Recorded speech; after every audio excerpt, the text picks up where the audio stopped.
Georgetown is the capital of the Malaysian island of Penang, a former British trading outpost steeped in post-colonial Old Asia charm. This is a city mostly bypassed by development, partly because until the year 2000, rent control kept developers out and the old residents in. Now things are changing, and Georgetown is full of opportunities. UNESCO designated the core of the city a World Heritage Site in 2008 for its uncommonly well-preserved architecture and unique culture. This has meant renewed attention and development, much of which focuses on revitalizing rather than modernizing. Old Chinese shophouses and colonial-era mansions are being turned into everything from residences to hotels to cozy cafes. And there are still a number of historical buildings that sit derelict, waiting to be restored.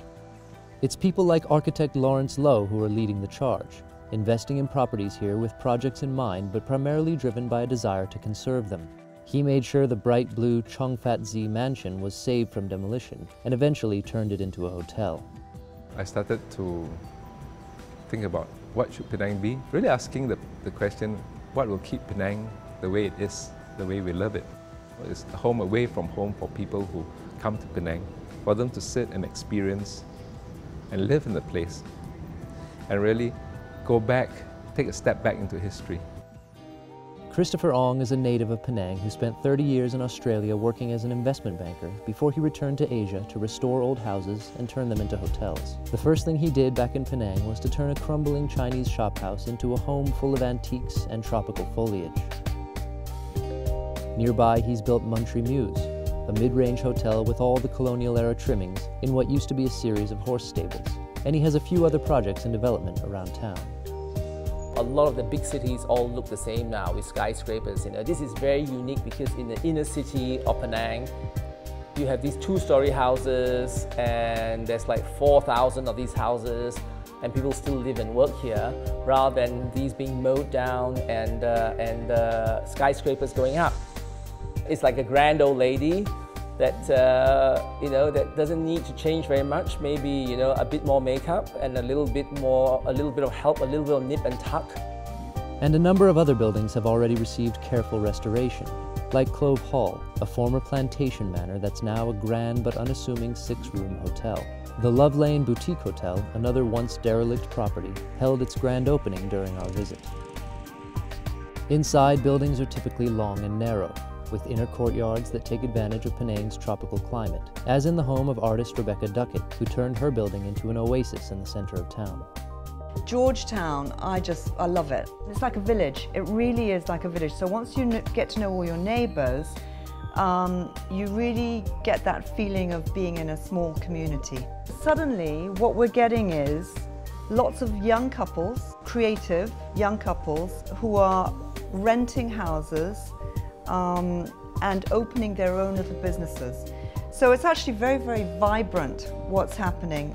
And there's still plenty of room for business ventures here. Quality retail and cafes are still getting going, with a few examples dotted around the map, and the market is by no means saturated. La Bohème is an easy-to-miss French-owned cafe on a quiet street.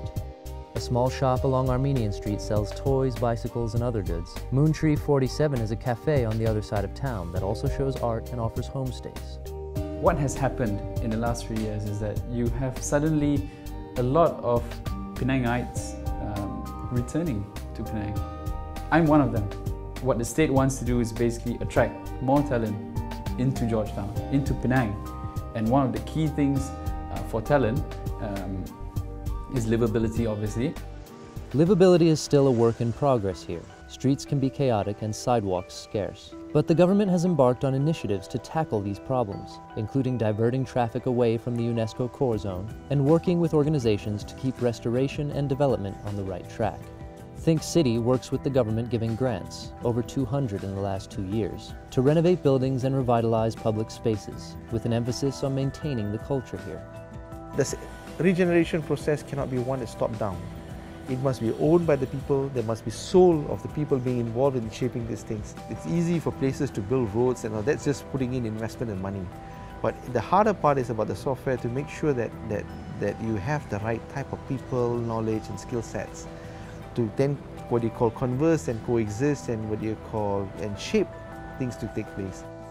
Georgetown's so-called living heritage is one of its most important assets. Some describe it as reminiscent of Singapore in the 1960s, a rustic but thriving mix of cultures, languages, and cuisines, all on display in the streets. There are mosques next to Chinese temples, Indian music stores in Straits Chinese shophouses, and grand government buildings left behind by the British, all within a compact, walkable radius. Heritage, it is a window to our soul. It describes what we are.